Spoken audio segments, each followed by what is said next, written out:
Neemias, capítulo de número 1. Diz assim, ó. As palavras de Neemias, filho de Acalias. E sucedeu no mês de Quisleu. Legal, né? No ano 20º, estando eu em Suzã, a fortaleza, que veio Hanani, um dos meus irmãos, ele e alguns de Judá, e perguntei-lhe pelos judeus que escaparam e que restaram do cativeiro acerca de Jerusalém. E disseram-me: os restantes que não foram levados para o cativeiro, lá na província, estão em grande miséria e desprezo, e o muro de Jerusalém fendido, quebrado, destruído, e suas portas queimadas a fogo. E sucedeu que, ouvindo eu essas palavras, assentei-me e chorei, e lamentei por alguns dias, e estive jejuando e orando perante o Deus dos céus. E disse: ah, Senhor, Deus dos céus, grande, Deus grande e terrível, que guardas o conserto e a benignidade para com aqueles que te amam e guardam os teus mandamentos. Estejam, pois, atentos os teus ouvidos e os teus olhos abertos para ouvires a oração de teu servo, que eu hoje faço perante ti de dia e de noite pelos filhos de Israel, teus servos, e faço confissão pelos pecados dos filhos de Israel, que pecamos contra ti. Também eu e a casa de meu pai pecamos. De todo nos corrompemos contra ti e não guardamos os mandamentos, nem os estatutos, nem os juízos que ordenastes a Moisés, teu servo.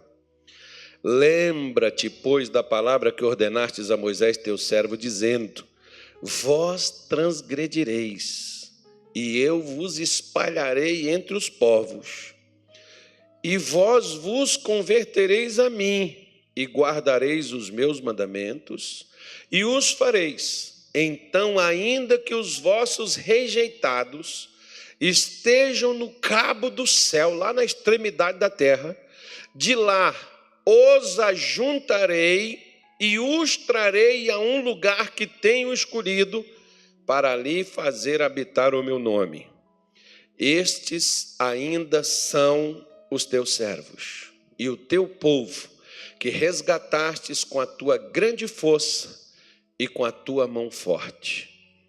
Ah, Senhor, estejam, pois, atentos os teus ouvidos à oração do teu servo e à oração dos teus servos que desejam temer o teu nome, e faze prosperar hoje o teu servo e dá-lhe perante este homem graça. Então eu era o quê? Copeiro do rei. Pronto, eu li o capítulo todo para ninguém ficar lendo aí, porque é covardia, alguém está lendo a Bíblia, alguém está falando e o outro está lendo, né? Então, não tem mais nada aí para ler, nós já lemos. Não dá para falar de tudo isso daí, mas eu quero falar umas coisas hoje. E depois a gente vai continuar falando. Neemias, por exemplo, assim, se você pegar o livro de Josué, você vai aprender. Se você pegar o livro de Moisés, você vai aprender sobre libertação, sobre batalha, luta, guerra, força, confronto, né? Porque Moisés libertou o povo de Israel, ele é o libertador. Foi a pessoa que Deus usou. O libertador é Deus, mas o instrumento foi Moisés. Então, se você quiser ver sobre libertação, vai ver lá o que Moisés fez, como que Moisés agiu, o que Moisés falou, o que Deus deu a ele de direcionamento para se livrar do faraó, e você vai se livrar do que te prende, do que te segura de anos e anos. Ali era um cativeiro de 430 anos, praticamente, 429 mais exato. Moisés levou 1 ano para tirar o povo lá do Egito, porque o povo tinha a demora de acreditar no que Moisés dizia. E não adianta eu ter uma fé e você ter outra. Eu preciso alinhar a sua fé com a minha. ajudar você a ter a mesma fé que eu. A mesma coisa você com seu filho, com seu marido, com sua esposa. Não adianta um estar num patamar e o outro estar no outro. Você tem que alinhar ali para chegar naquela situação.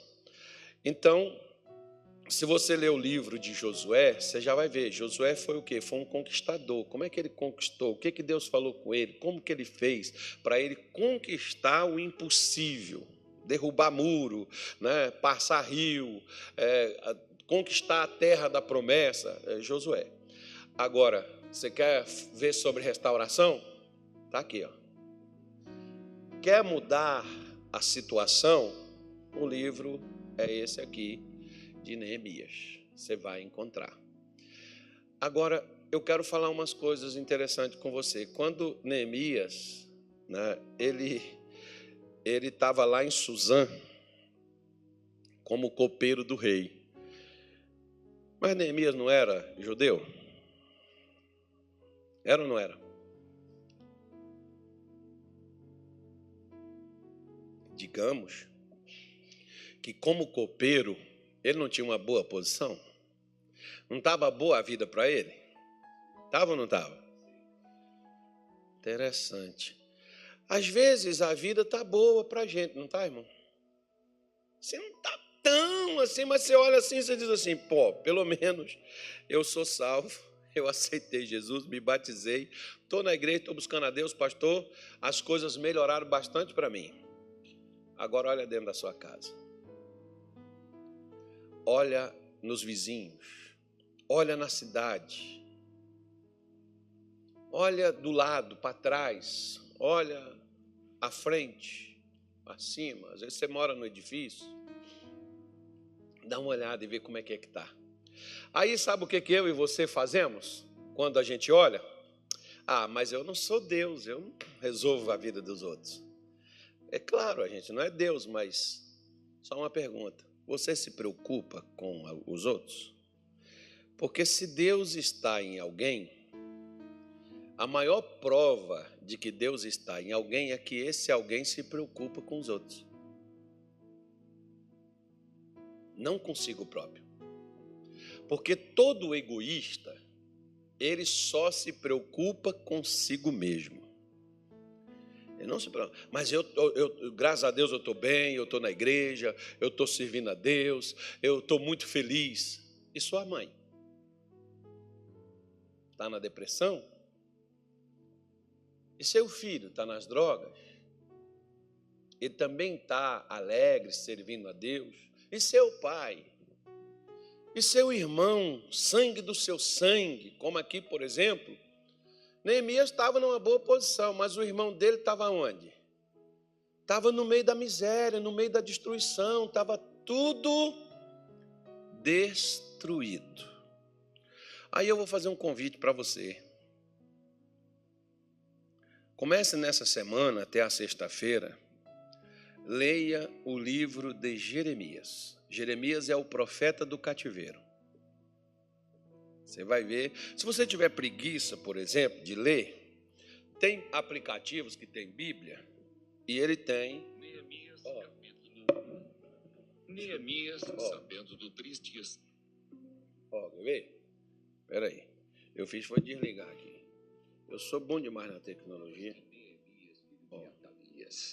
E sucedeu no mês de Quisleu, no ano 20º. Você põe lá, vai ouvir. Você está cansado, você está com as vistas, né, meia turva, não está enxergando direito? Põe para falar para você. Alguém vai ler. Você tem a nossa TV lá, o jaqueto está lá na Bíblia o tempo todo. Aqui você tem uma vantagem que você pode pôr o livro que você quiser. Lá com o jaqueto vai ficar rodando o tempo todo, né? Mas você pega, por exemplo, e veja sobre o livro de Jeremias. Jeremias pregou durante 25 anos. Jerusalém estava imponente, gloriosa. O templo que Salomão tinha construído, né, segundo diz alguns, mais de 600 bilhões de dólares seria para construir um templo igual àquele hoje. Seria eu não sei nem como é que escreve 600, né, 600 bilhões. É mais, é até mais de 600. Diz aí alguns entendidos. Não sei nem como que escreve isso. Né? Quanto mais, nunca vi esse negócio assim, tudo junto no mesmo canto. Lá tinha. Né? Jerusalém estava lá imponente, os cultos, os louvores, os turnos, tinha lá 250 cantores. Era gente para tudo quanto é gosto, para tudo quanto é jeito. Né? Tinha 3 turnos lá de adoração, como Davi havia designado. Estava lá os sacerdotes fazendo sacrifícios. Estava lá a vida normal. E Jeremias chegou lá e começou a pregar para aquele povo e falar para ele: está errado. Se vocês não consertar, Nabucodonosor vai vir aí, vai destruir esse negócio, vai levar seus filhos, vai levar você, vai queimar esse negócio tudo, vai derrubar esse negócio. Aí o que fazia com Jeremias? Bate nele, prende ele, joga ele na cisterna, põe ele dentro do buraco. Fica profetizando essas coisas ruins, rapaz. Não pode, cara.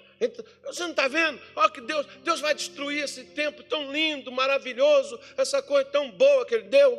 Pois é, irmão. O problema é que às vezes tem mulher que ela só percebe que o casamento dela acabou depois que o marido pegou a mala, botou as coisas dentro e foi embora.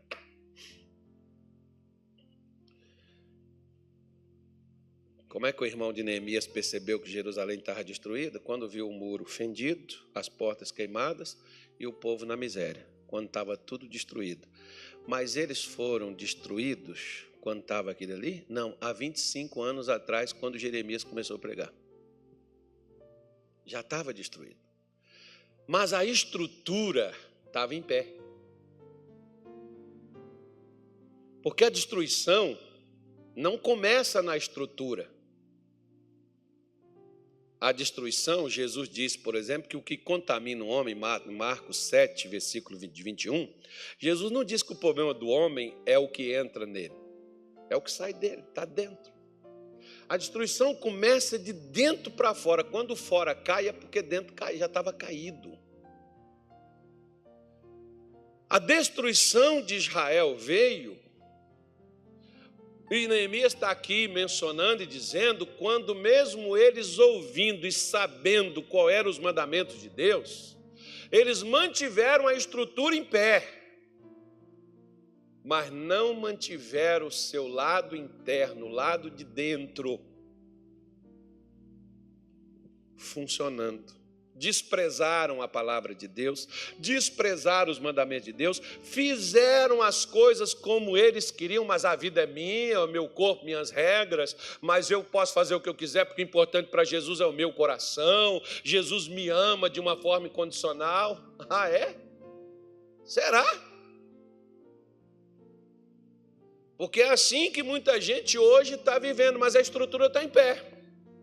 O governo está funcionando, os shows estão acontecendo, e Jesus disse assim, olha, vai ser como nos dias de Noé, as pessoas casavam, davam em casamento, a vida estava fluindo normal, e de repente veio o quê? Veio as águas do dilúvio. Quem foi que escapou? Quem estava dentro da arca, mas quem estava dentro da arca teve que construir ela. Ele diz, assim será nos fins dos tempos. E o que Jesus está falando comigo e falando contigo? Assim, aparentemente, as estruturas estão em pé, está tudo funcionando, só que vai chegar uma hora que tudo isso aí vai cair. Mas vai cair por quê? Porque dentro já está caído. Os sacerdotes estavam corrompidos. Os levitas estavam corrompidos. Os políticos, tudo corrompido. O povo, tudo corrompido. Você vê que Jeremias pregou durante 25 anos, só teve um cara que acreditou nele. Foi o Baruque. Jeremias hoje seria um pastor fracassado. Você já pensou, eu aqui, né, como é que os inimigos fariam, tirariam a foto da igreja se só tivesse eu e um de vocês aqui no culto durante 25 anos? Esse pastor do Mato Grosso é um derrotado. Só tem um cara. Imagina, né? Mas não é que Jeremias não prestava, porque hoje o sinônimo do sucesso é grandeza. Só, querido, que a Torre de Babel cresceu, não cresceu? Foi até gradativo o crescimento dela, mas a destruição dela foi repentina. Jerusalém não estava em pé? Não cresceu? Não era esplendorosa, maravilhosa, requintada, cercada, murada? Não era? Por que agora está destruída? Porque Nabucodonosor foi lá, infelizmente, pegou a gente no momento despreparado. Por que Deus deixou Nabucodonosor ir? Quer ver uma coisa? Você pega o evangelho de Mateus, Marcos e João. Não, só Mateus e Marcos. Dá uma pincelada lá. Você vai ver que antes de Lázaro morrer, você vai ver que Jesus foi na casa de Maria e Marta, mas não menciona Lázaro. Onde é que Lázaro estava? O que Jesus foi fazer lá, irmão? Marta está lá ocupada, trabalhando, fazendo aquilo que ela achava que ela devia fazer. Maria estava lá sentada ouvindo. Sentou, ouviu, mas não fez. Hoje tem gente dentro da igreja sentada, ouvindo, mas não está fazendo nada. Hoje tem gente na igreja ocupada com outras coisas e nem ouvindo está.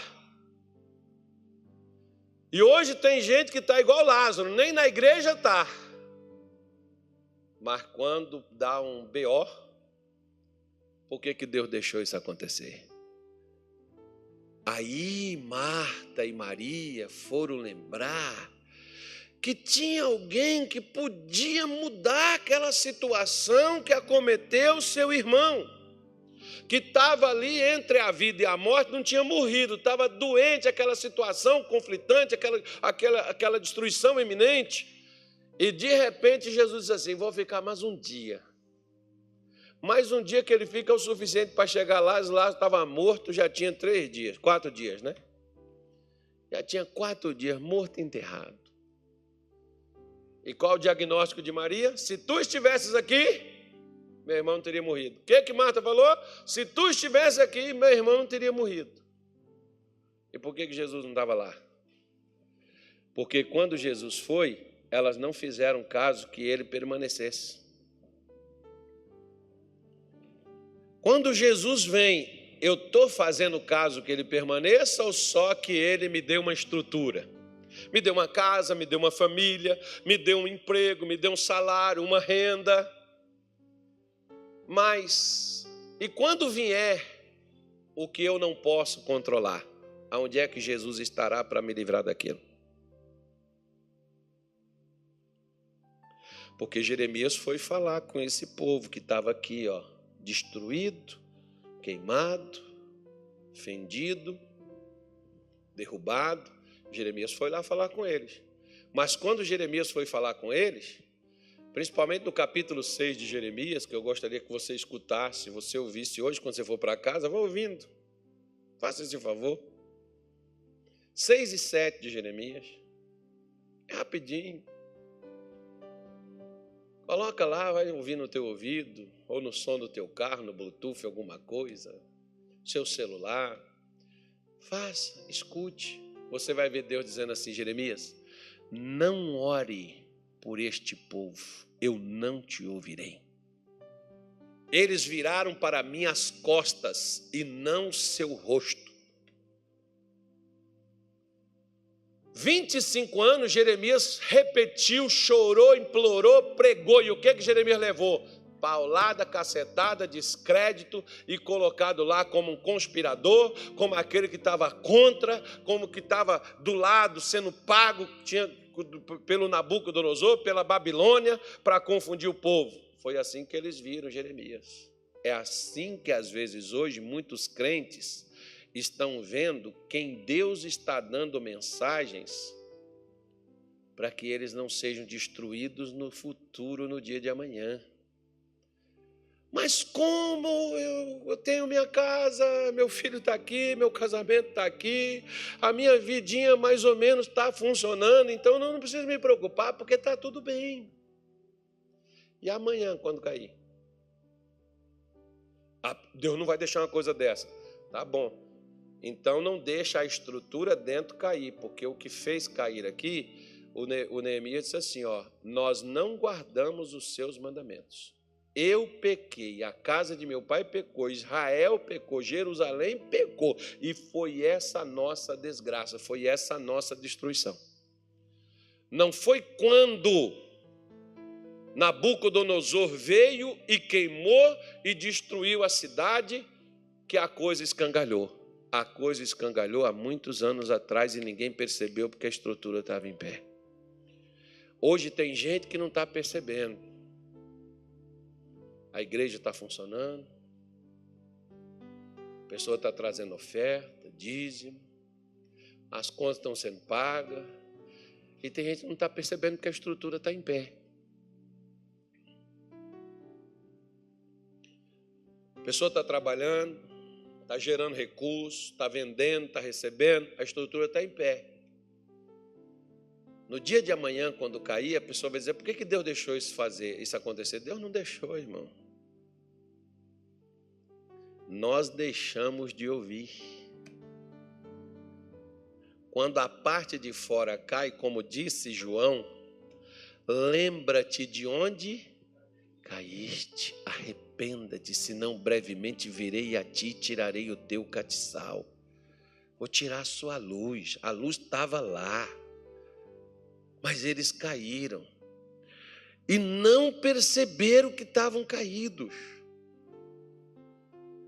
Às vezes, hoje, a gente não está percebendo, porque a estrutura está em pé, as coisas ainda estão funcionando ainda. Eu me lembro, por exemplo, e Pedro fala isso, que muitas pessoas vão te perguntar acerca da sua esperança, porque muitos vão dizer assim, isso aí falaram que Jesus vai voltar e até agora ele não voltou. E por ele não ter voltado até agora, muita gente diz assim, isso é besteira, isso é coisa de crente, não vai acontecer isso não. Pois é. Só que Jesus diz assim, de repente, os elementos do céu se dissolverão. Já pensou, você está andando na rua, não é chuva não, não é tempestade não, é o céu descendo, caindo meteoro, caindo tudo aí, descendo tudo aí, fogo, e agora? Pastor, pelo amor de Deus, se eu soubesse que o senhor ia pregar isso essa noite, não tinha vindo. Pois é, as pessoas não gostam dessas coisas, mas vai acontecer. Se a Bíblia diz que vai acontecer, vai acontecer. Não fica confiando que as coisas estão funcionando e que está tudo certo. Não, meu irmão. Dá uma olhadinha para ver se eu, você, nossa casa, nossa igreja, nossa cidade, nossa família, se nós não estamos pecando contra Deus, se nós não estamos deixando os seus mandamentos, deixando de cumprir com a sua palavra, dá uma olhada. Para quê? Para a gente não perceber quando a distração estiver dentro.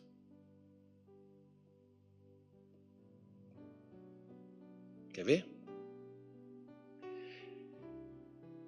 Para derrubar Adão, o diabo tirou Deus de dentro dele. Ele caiu sozinho. Não precisa nem o diabo derrubar. Ele caiu sozinho, foi só tirar Deus. E como que o diabo fez Adão tirar Deus de dentro dele? Fez Adão pecar. Só isso. Não precisou mais nada. Adão caiu sozinho. Tinha um jardim, tinha o Éden, tinha tudo. Adão não precisava, irmão, conquistar nada, estava tudo lá. Deus deu tudo, fruto, animal, bicho, peixe, mar, água. Deus deu tudo. Era só ele trabalhar aquilo. Era só ele cuidar daquilo que Deus havia dado. Mas o diabo chegou lá e disse assim, não é bem assim não. Deus não deu tudo, não tem coisa que ele não deu.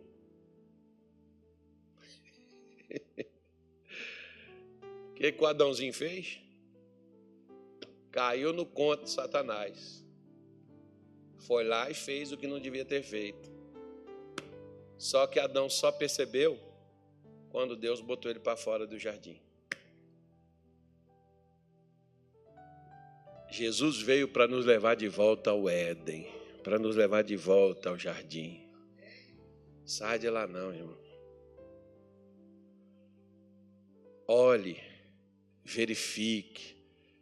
Neemias estava um dia dentro de Jerusalém, mas nunca viu que a família dele, que Israel estava em pecado, que havia um pecado. Nunca confessou, nunca afirmou, nunca orou lá em Jerusalém, porque a cidade estava toda funcionando. Às vezes está tudo funcionando, mas vai escangalhar tudo também. Não espere escangalhar. Dá uma olhada para a sua vida, para a sua casa, sua família. Peça a Deus perdão. Se você descobrir que tem falha, que tem brecha, que tem erro, que você deixou de fazer, peça a Deus perdão e volte a fazer, volte para a corrida, volte para a presença de Deus. Eu não estou falando isso como uma forma de dizer que Deus desistiu da gente, não estou falando isso não, pelo contrário. Neemias está dizendo, Senhor, observa que este povo ainda é o seu servo. Eu sou o seu servo, eles são, nós pecamos, mas nós ainda somos seu povo. Às vezes a gente falha, a gente erra, a gente se distanciou, a gente foi para longe de Deus, mas nós ainda somos dele. Então ainda dá tempo voltar. Dá tempo voltar novamente e consertar a bagunça que foi feita e recuperar, porque os muros são reconstruídos, o templo é reconstruído, a cidade volta outra vez a funcionar. E às vezes, meu irmão, tem coisas que hoje estão destruídas e a gente, de uma forma orgulhosa, a gente diz assim, não, mas pelo menos eu estou bem. Será que estamos bem?